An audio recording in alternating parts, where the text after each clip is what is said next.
Salut à tous et bienvenue dans votre émission L'Excellence.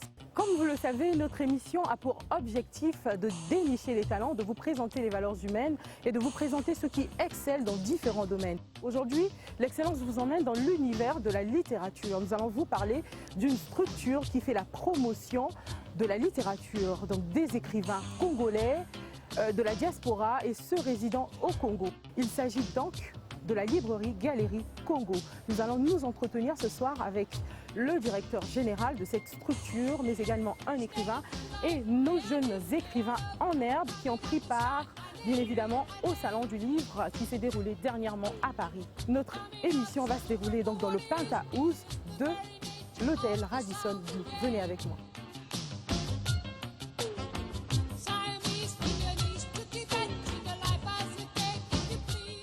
Nous recevons ce soir le directeur général de la librairie Galerie Congo, monsieur Sylvain Pili. Bonsoir, monsieur Sylvain. Bonsoir. Vous êtes diplômé en finance et économie de l'université Paris-Dauphine, c'est bien cela? Vous avez travaillé pendant plus de 25 ans dans les grandes institutions financières de la place de Paris. Vous avez occupé le poste de directeur administratif et financier chez Servère Congo. Vous avez aussi travaillé à la Société Générale où vous avez occupé le poste de directeur de cabinet près du directeur général de cette structure. C'est cela? Correct. Et ce n'est pas tout. Vous avez aussi travaillé comme attaché au cabinet du président de la République dans le département des Congolais de l'étranger. Alors, 25 ans dans les structures financières, vous vous retrouvez aujourd'hui à la tête de la galerie, de la librairie Galerie Congo. Alors pourquoi ce changement en fait? Vous avez changé de casquette? Oui, j'ai changé de casquette sans vraiment changer de casquette, puisque au sein de la librairie Galerie Congo, j'ai un rôle d'animateur en fait, d'une structure, d'une entité juridique aussi, parce que la librairie Galerie Congo est une société à la base, de droit privé donc, et qui a pour vocation d'aider à la promotion de la littérature et des auteurs, des artistes du bassin du Congo, et ce mot a un sens, du bassin du Congo. Et donc on m'a demandé d'animer cette structure, non pas parce que j'ai des qualités d'écrivain ou de littéraire, ce qui n'est pas tout à fait le cas, mais surtout parce que voilà, j'ai une connaissance des règles de management. Et donc, pour ce faire, il était bon qu'il y ait un manager, comme on dit en anglais, pour diriger cette structure et l'aider à atteindre ses objectifs. Monsieur Pili, avec nous ces jeunes, et je tiens à rappeler d'entrée de jeu que ces jeunes ont été présents au tout dernier Salon du Livre de Paris. Alors pourquoi vous avez invité ces jeunes? C'est une longue histoire. Bon, mais si vous permettez, je voudrais déjà... avant de commencer, peut-être rendre un petit hommage à nos amis, aux personnes qui nous soutiennent dans notre action. La librairie Galerie Congo, je disais, c'est une entité juridique, certes, mais une entité qui fonctionne aussi parce que nous avons des sponsors, nous avons des collectivités locales, des gens qui nous aident aussi pour atteindre cet objectif. Et je voudrais déjà, avant de commencer, saluer et rendre hommage au président de la République, qui est un écrivain aussi, beaucoup ne le savent pas, et qui est l'un des principaux soutiens de la librairie Galerie Congo. C'est j'allais dire, le plus grand commandeur des arts et des lettres du Congo, et je suis très honoré qu'il s'intéresse beaucoup à ce que nous faisons, depuis, y compris avant mon arrivée, depuis près de 8 ans aujourd'hui, que la librairie Galerie Congo existe, et le stand Livres et auteurs du bassin du Congo. Je voudrais aussi remercier nos partenaires qui sont divers et variés, la Fondation Perspectives d'avenir, la Fondation Kalissa Ikama, et c'est là où je réponds à votre question. Ces jeunes ont participé à un concours et qui les a primés, je pense que c'est les lauréats que nous avons ici. Et lorsque les représentants de la Fondation Kalissa Ikama m'ont parlé de ce projet auquel ils voulaient que je participe, celui donc de soutenir un concours de littérature, je crois, hein, c'est ça, au sein des lycées de Brazzaville. J'ai trouvé que c'était une excellente idée et que ça n'allait pas contre les objectifs de la librairie Galerie Congo. Et donc j'ai accepté et en guise de participation, j'ai offert à ces jeunes, donc le premier prix serait leur présence, leur participation au Salon du Livre de Paris, édition 2016, donc qui a eu lieu en mars dernier, et qui plus est avait la particularité d'avoir Brazzaville et Pointe-Noire comme ville invitée d'honneur pour la première fois depuis 35 ans. Notre pays est le premier pays d'Afrique noire à être primé, à être mis à l'honneur au Salon du Livre de Paris, pour des raisons sur lesquelles on reviendra peut-être pendant l'émission. Et donc ces jeunes ont été les lauréats et j'ai tenu mes engagements et ils sont venus à Paris et ils vous raconteront certainement leur expérience eux-mêmes. Peut-on savoir quelles sont les missions qui sont assignées à votre structure, Monsieur Mpili? Alors nos missions sont simples. Il s'agit d'une part de porter à la face du monde, je dirais, le nom du Congo. Je m'explique. Lorsque il m'a été demandé de diriger cette galerie, j'ai été, interpellé par le nom, surtout du stand, du grand stand, du pavillon du Congo au Salon du Livre de Paris, qui fait à peu près 200 à 300 mètres carrés, ça dépend des saisons. Et il s'appelle encore aujourd'hui Livres et auteurs du bassin du Congo. Pourquoi bassin du Congo? Et c'est là où je me suis posé la question. Et puis finalement, j'ai eu la réponse par moi-même. Lorsque ce stand a été créé, c'est aussi, je dirais, pour soutenir ce qui était la volonté de notre pays, c'est-à-dire du chef de l'État du Congo, d'être le fer de lance, j'allais presque dire, de la lutte contre la déforestation, le réchauffement climatique, d'une certaine manière. Et comme tout le monde le sait, notre pays est au centre d'un bassin forestier, d'un écosystème qui est très très sensible, d'une part, et qui est aussi le deuxième poumon de la planète, comme on l'appelle.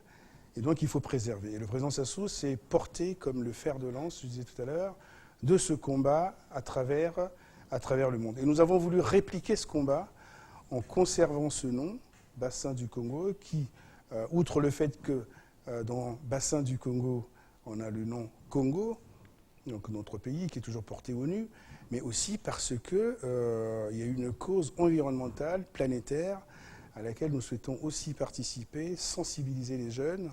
Et donc nous avons conservé ce nom et voilà pourquoi nous appelons Livres et auteurs du Bassin du Congo. Ça fait 2 ans que vous êtes à la tête de cette structure. Quel bilan faites-vous de vos 2 ans? Alors le bilan, il est... Bon, c'est vrai que c'est pas toujours courant de parler de son propre bilan de façon, j'allais presque dire narcissique, dirait d'aucuns. Mais je pense que le bilan est globalement positif parce que les objectifs que nous sommes fixés ont été atteints. Quand je suis arrivé à la librairie Galerie Congo, ce pavillon qui est finalement notre principale activité à l'extérieur, ce pavillon donc au Salon du Livre de Paris avait déjà une forte notoriété. Et il m'appartenait de la conserver et voire même d'en faire davantage, c'est-à-dire de ne pas faire moins que ce qui avait été fait jusqu'alors. Je pense que de ce point de vue, nous y sommes parvenus. J'ai organisé, outre la présence au Salon du Livre de Paris, d'autres activités de livres et auteurs du bassin du Congo en Afrique aussi, en répondant notamment à des invitations d'autres salons africains, comme le salon de Conakry, le salon d'Abidjan, où je prenais la précaution de me faire accompagner aussi par des écrivains congolais qui venaient présenter les lettres congolaises et continuer ainsi à magnifier notre belle littérature. À côté de vous en écrivain, j'aimerais bien reposer la question à M. Hubert Malonda. Vous êtes écrivain. Ça fait 2 ans que M. Pili est à la tête de la librairie Galerie Congo. Alors, vous avez un petit témoignage? Oui. Vous savez, la Galerie Congo, à travers le stand Livres et auteurs du bassin du Congo, est un cadre qui rassemble les écrivains pour dire leur chant. Donc, je considère la Galerie Congo comme un arbre à parole qui invite les oiseaux lumière du Congo, les oiseaux lumière d'Afrique, les oiseaux lumière du monde, de venir dire leur chant, de venir dire leur imaginaire de venir dire leurs rêves. Et donc, c'est un cadre qui, aujourd'hui, nous aide, nous rend beaucoup. Monsieur Mpili, je reviens à vous. D'où vient le nom Livres et auteurs du bassin du Congo? Alors, Livres et auteurs du bassin du Congo, encore une fois, s'inscrit, je m'excuse, je ne voudrais pas faire de politique, parce que ce n'est pas le but de l'émission, j'imagine, mais je pense aussi qu'il fallait continuer à porter cette voix, qui était celle des autorités du Congo, d'être, encore une fois, le fer de lance de la lutte contre le réchauffement climatique, sachant en plus que nous sommes investis, nous, d'une mission, j'allais presque dire, universelle, planétaire, qui est celle de préserver l'environnement que nous avons, parce que nous sommes au cœur du bassin du Congo. Nous sommes l'un des pays du bassin du Congo, membre de l'espace COMIFA, qui est la Commission des forêts d'Afrique centrale, et qui a un rôle qui est important. Et donc on a conservé ce nom-là. Je pense que dans l'esprit du créateur, celui qui avait créé ce nom, c'était probablement cette vision qui se dessinait. Et le deuxième point, c'est aussi parce que dans le mot bassin du Congo, il n'y a pas que le Congo finalement, il y a aussi les autres pays de la sous-région Afrique centrale, qui étaient, de mon point de vue, la première cible, si vous voulez, des auteurs et écrivains. Parce que voilà, on avait ciblé cette région-là, il y avait, on va dire, une dizaine de pays, le Burundi, le Rwanda, les deux Congos, le Cameroun, le Gabon, le Tchad, etc. Et donc, dans ces régions-là, dans ces pays-là, foisonnent aussi un certain nombre d'écrivains, d'acteurs artistiques, on va dire, et qui produisent des œuvres littéraires de l'esprit, qui ont besoin d'un espace pour créer et produire leurs œuvres. Et donc, on a joué sur ce besoin pour fédérer justement nos pays d'Afrique à travers leurs auteurs, à travers les écrivains. Huper Malanda le disait très très agréablement ici à mes côtés. Ils sont les porteurs du chant de l'Afrique. Et je crois que c'est un honneur pour nous, Congo, Brazza, d'être au cœur de cette action, de soutenir ces auteurs, qui, je rappelle encore, ne viennent pas que du Congo-Brazzaville, mais viennent de tous ces pays que je viens de citer, et voire même d'autres qui ne font pas partie de notre sous-région. Je pense à des pays comme le Sénégal, la Guinée-Conakry, je pense à des pays comme la Côte d'Ivoire, et même certains pays du Maghreb, puisque j'ai reçu des écrivains algériens, par exemple, sur mon pavillon. Donc voilà, et tout ça fait la fierté de nos couleurs nationales. Et donc le nom Bassin du Congo est un nom qui plaît de plus en plus. Et où en êtes-vous avec les préparatifs du prochain Salon du Livre? Le prochain Salon du Livre, oui, nous sommes en train de mettre un petit peu les choses en place, de nous accorder avec les organisateurs du salon lui-même, Salon du Livre Paris, puisque nous ne sommes que locataires, nous, à l'intérieur de cet espace, même si on a tendance à briller un peu plus que les autres, parce que c'est vrai que le stand du Congo, il est très très visible, mais il y a aussi l'organisateur qui nous impose ses règles que nous devons suivre. Pour l'heure, les choses ne sont pas arrêtées de façon définitive, puisqu'il y a un projet de réforme même de l'organisation du salon par ses détenteurs, on va dire, c'est-à-dire RIDE Exposition, pour ne pas le citer. Et nous, on est un peu dans l'expectative. J'attends qu'il me donne le top. Mais en tout cas, pour ma part, j'ai déjà réservé notre emplacement et nous sommes en train de travailler aussi sur les thèmes, sur la programmation, que sera celle de notre pavillon au Salon du Livre de Paris en 2017. Si nous y allons. Vous ne l'avez pas encore retenu en thème. Pardon ? Vous ne l'avez pas encore retenu en thème. Alors, le thème est retenu, il est arrêté. Aujourd'hui, on travaille déjà un petit peu en amont sur la programmation, mais le thème, ça sera, je vous le donne puisque je suis sur votre plateau, en exclusivité, ça sera les lettres féminines congolaises. Voilà le nom du thème que nous avons choisi. En clair, nous allons mettre à l'honneur la littérature féminine congolaise. Et pourquoi vous avez choisi de mettre en valeur les femmes? Et pourquoi pas? Aujourd'hui, les femmes, je le dis toujours avec un peu de malice, mais c'est très très vrai.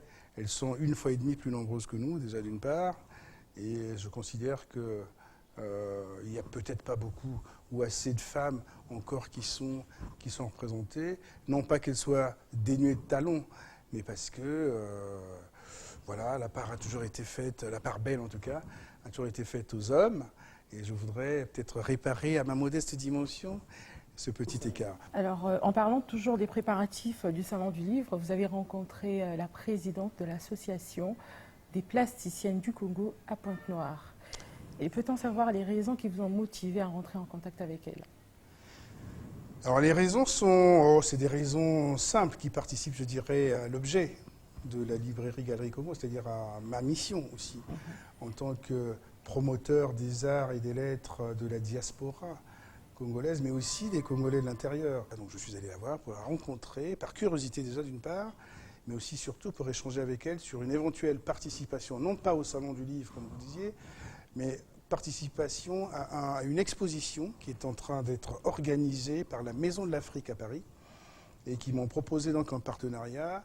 Et donc voilà, donc c'est à ce titre que je l'ai rencontrée pour qu'elle fédère autour d'elle déjà ces plasticiennes qui font partie de son organisation, mais surtout pour qu'elle participe au nom du Congo, avec probablement, je dirais, aussi l'accord du ministère, sans doute, à cette activité qui me semble majeure pour le rayonnement, encore une fois, culturel de notre pays.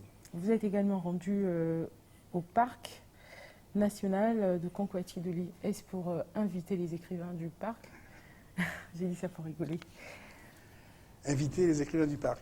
Non, je suis allé au parc national de Conquati, encore une fois, parce que quand on s'appelle livres et auteurs du bassin du Congo, c'est pas toujours très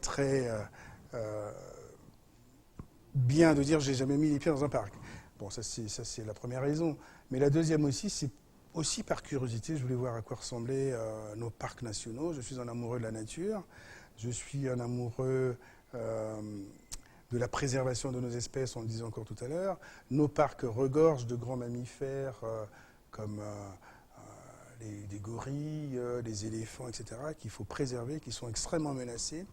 Et je voulais voir aussi de mes propres yeux ce que fait le gouvernement du Congo en la matière, en termes de protection justement de cet écosystème, de cette faune qui existe au Congo. Et je sais que notre pays a signé un certain nombre d'accords internationaux et est tout à fait en phase en termes de reboisement, sinon de limitation de la déforestation de notre écosystème forestier. Donc voilà, je voulais voir ça de mes propres yeux et admirer le paysage. Je pense que je n'ai pas été déçu parce que j'ai pu voir des choses extraordinaires. Vous avez été reçu par le corps professoral de la Faculté des Lettres et des Sciences Humaines.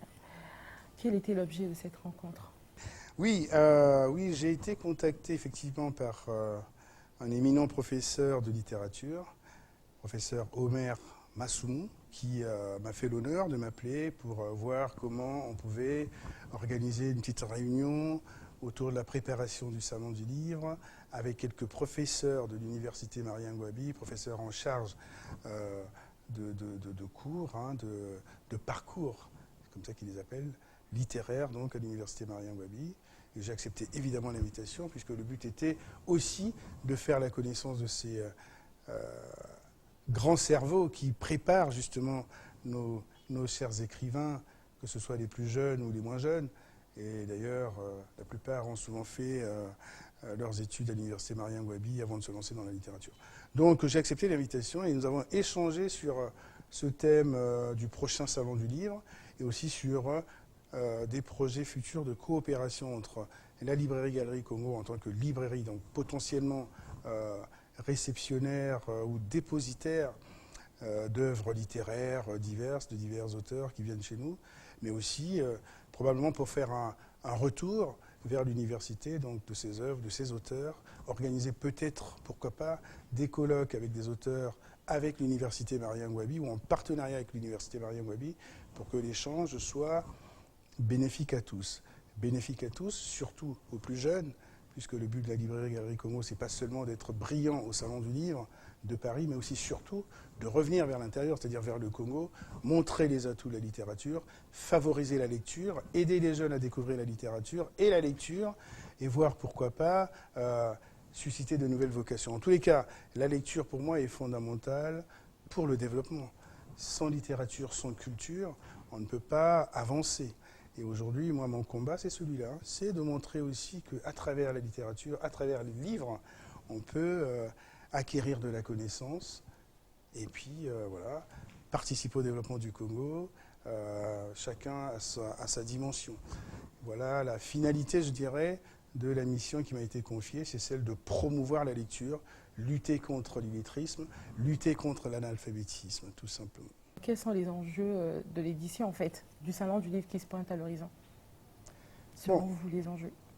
Les enjeux restent les mêmes. C'est toujours notre participation au Salon du Livre comme aussi une meilleure façon de participer aux œuvres culturelles, de montrer que le Congo-Brazzaville, ce n'est pas le Congo que certains journaux ou certaines publications, je dirais, parfois de seconde zone, s'amusent à mettre en avant en essayant de montrer toujours le côté obscur du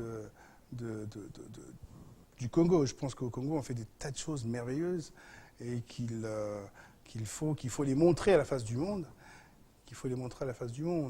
Le Congo n'est pas seulement un pays de privation de liberté, comme j'en entends partout. Je l'entends sur les réseaux sociaux, avec, vous savez, les nouveaux trolls qui existent, c'est-à-dire des gens qui n'ont pas d'identité, dont on ne connaît pas l'identité, qui se permettent parfois de dire des choses qui sont inexactes, pour semer parfois le discrédit sur tout un pays. Je crois qu'il faut montrer aussi le côté positif, les bonnes choses du Congo, et la littérature du Congo en est une. Et ça, beaucoup de pays, je peux vous l'affirmer, hein, clairement, nous l'envient, et je l'entends partout dans tous les pays où j'ai été invité au titre de représentant de la Galerie Congo. Voilà, ça a été des éloges tout le temps sur la littérature congolaise, sur les écrivains du Congo, sur leur liberté de ton.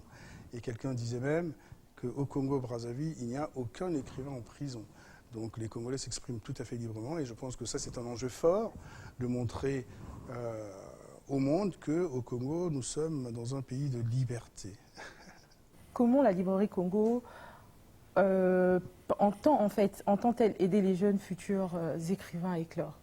Nous avons les jeunes futurs écrivains ici. L'éditeur est une relation commerciale aussi, hein, ça, les écrivains vous en parleront plus précisément. Les éditeurs qui publient, en tout cas qui produisent, fabriquent leurs livres, ont besoin de rentrer dans leurs frais. Et par conséquent, oui, effectivement, ils sont souvent plus intéressés par des auteurs à succès que des auteurs qui ne seraient peut-être pas forcément ou ne vendraient pas beaucoup de livres et qui leur permettraient de couvrir leurs charges. Donc, c'est un vrai problème. Ça suppose aussi que les auteurs congolais doivent faire preuve de beaucoup d'imagination, de talent, pour satisfaire aux exigences de leur public et donc de leurs éditeurs qui feront le nécessaire pour que les livres se vendent. Dans tous les cas, moi, pour ma part, je suis partisan d'une professionnalisation véritable de la filière du livre entre les écrivains, les éditeurs et puis les diffuseurs pour que, justement, le plus grand nombre de lecteurs ait accès à ces livres. Je pense en particulier, encore une fois, aux jeunes qui ne sont pas très très riches et qui n'ont pas forcément les moyens d'acheter des livres qui valent très très cher. Donc là aussi, l'État et nos gouvernants doivent mettre un petit peu la main à la poche pour aider toute la filière du livre et surtout aider et permettre la diffusion du livre dans les contrées les plus reculées, dans les petites classes, pour que nos jeunes enfants, nos jeunes étudiants puissent avoir accès aux livres. Et j'en profite pour faire un clin d'œil au professeur Omer Mansoumo, que je citais tout à l'heure, pour équiper justement les centres de recherche et de documentation de livres dignes de ce nom, pour que les gens puissent travailler. Ça a un coût, mais c'est aussi le prix du développement. Nous accordons la parole aux jeunes à présent. Nous allons commencer par le premier. Comment on vous appelle? Rodriguez Jérôme Ngué. Rodriguez Jérôme Ngué. Comment vous avez passé votre concours? Merci pour la parole. Le concours s'est très bien passé. Premièrement, c'était d'abord une information parce que quand on a commencé l'année 2015-2016, on n'avait pas l'idée qu'on devait participer à un concours. Et bien voilà, et on nous a annoncé qu'il y avait un concours. Ah bon, après, comme on aime la lecture, et on s'est présenté, voilà. Et grâce au concours, vous êtes allé au Salon du Livre. Est-ce que vous pouvez nous partager cette expérience? Moi, personnellement, j'étais vraiment estomaqué. Je me suis dit, waouh, qu'est-ce qui se passe ici? C'était vraiment le monde de la littérature. Je parle du salon, hein. Je ne parle pas de Paris ou de France en général. Et voilà, c'était incroyable. J'ai vraiment aimé. D'ailleurs, j'ai eu la grâce de revenir avec des livres. C'était vraiment formidable. Et vous pouvez passer le micro à l'autre. Alors, quelle a été votre expérience en fait? D'abord, pour commencer, comment vous avez passé le concours? Quel a été votre thème? Merci pour la question. Le concours s'est très bien passé. Malgré le stress et tout qu'on sort, le désespoir, la notion de l'heure, malgré cela, le concours s'est très bien passé. Et mon expérience personnelle au Salon du Livre, c'est d'abord le livre. Parce que je peux rappeler sur l'histoire de Kalissa Ikama. Elle a commencé d'écrire à mon âge. Quand elle est morte, il n'y a plus de fleurs, il n'y a plus une nouvelle fleur pour écrire dans ce pays, le Congo, parce que ce Congo a plein d'écrivains. Au titre mondial, sur le plan international, le Congo a plein d'écrivains, mais tous ne sont pas de la nouvelle génération. Alors pour moi, quand j'étais partie au Salon du Livre, ça m'a permis non seulement de savoir que je ne suis pas le seul jeune à prendre la décision de rentrer dans le monde de l'écriture, et ça m'a aussi permis de côtoyer l'ancienne génération. Je parle de mes prédécesseurs. Et ça m'a permis aussi de comprendre la nouvelle façade du monde. Le conseil que je veux prodiguer à la jeunesse, en particulier congolaise, c'est qu'il n'y a plus de temps à perdre. Parce que, comme l'a dit M. Pili, nous serons bientôt dans une génération où c'est maintenant l'expérience. Si tu n'as pas d'expérience, tu n'as pas de niveau, non, ça ne passera pas. Vous passez le micro à la fille. Merci. Vous rappelez aux téléspectateurs votre prénom. Bonsoir, je suis Merveille Bondouzi. Comment avez-vous passé votre concours? Le concours s'est bien passé. Enfin, au début, c'était un peu stressant. Pour moi, au début, c'était pour m'amuser, pour lire, pour accroître l'étendue de mes connaissances. Après, on nous dit que le prix du concours, si on était les gagnants, c'était d'aller à Paris et de participer au Salon du Livre de Paris. Et quand nous sommes arrivés au Salon du Livre de Paris, nous avons rencontré M. Sylvain Pili, qui nous avait invités au Salon du Livre. J'étais très contente de voir tous ces grands écrivains congolais que je n'ai jamais rencontrés. Il y en a, j'ai lu des œuvres congolaises, mais je n'ai jamais rencontré des écrivains. Il y avait Alema Bankou, Ngoïngala, tous ces grands écrivains-là, et d'avoir animé une table ronde. Ça m'a fait plaisir parce que les gens ont apprécié notre prestation. Ils nous ont félicité de voir des jeunes écrivains congolais gagner un concours et de participer au Salon du Livre. On était sollicités par plusieurs radios et télé qui nous ont interviewés et ça m'a fait plaisir. J'étais très émue, ça m'a touchée. Bonsoir, moi c'est Rigen Okemba. À la différence de mes amis, eux ils font littérature, moi je fais sciences. Donc notre expérience n'est pas la même chose. Donc de mon côté, j'ai été sollicité par mon professeur de français parce qu'il a eu à voir que j'avais toujours la meilleure note en français et que je bossais très bien. Et quand il citait des livres et je faisais également des recherches, je pouvais lui donner des résumés des livres. Donc il était satisfait de mon travail. Il a sollicité auprès du professeur qui était à l'administration pour qu'on puisse me prendre et participer également au concours. Que je penserais écrire un livre, c'est ce que j'ai même déjà commencé. Monsieur Pili, on s'approche vers la fin de notre émission. Est-ce que vous avez un dernier mot à l'endroit de nos téléspectateurs, soit à l'endroit de vos partenaires, pourquoi pas? Merci. Un dernier mot, oui, c'est merci déjà d'une part au grand commandeur des arts et des lettres, puisque c'est grâce à lui aussi que nous sommes là. C'est lui qui est le principal promoteur de cette belle initiative, cette représentativité du Congo à l'extérieur et particulièrement donc, au Salon du Livre de Paris. Et moi, je voudrais ici lancer un vibrant appel donc, justement au grand commandeur pour que nous continuions à exister, que cette activité continue à se faire pour le plus grand bien de tous. On a pu voir en près de 10 ans aujourd'hui les bienfaits de cette représentativité du Congo au Salon du Livre de Paris. C'est un espace qui prend de plus en plus d'ampleur et je pense qu'il faudrait que nous continuions à exister. Et donc, je lance un appel à nos partenaires, je lance un appel aux plus hautes autorités de notre pays pour que la librairie Galerie Congo et son espace Livres et auteurs du bassin du Congo continuent à exister au Salon du Livre de Paris. Merci à vous, Monsieur Pili. Merci à vous aussi, Monsieur Hupert Malanda. Voilà, chers téléspectateurs, ainsi s'achève cette émission. Je tiens à rappeler que nous avons reçu Monsieur Sylvain Pili, directeur général de la librairie Galerie Congo. Sur ce plateau, nous avons également reçu Monsieur Huppert Malanda, qui n'est plus à présenter, un excellent écrivain congolais que j'ai déjà reçu. Ça a été un plaisir de les avoir dans cette émission. Merci à vous également de l'avoir suivi. Vu que nous sommes en période des fêtes, j'en profite pour vous souhaiter un joyeux Noël à tous les téléspectateurs de l'émission L'Excellence. Joyeux Noël également à ma hiérarchie, joyeux Noël à mes invités. D'ici là, portez-vous bien, au plaisir de vous retrouver prochainement. Bye bye.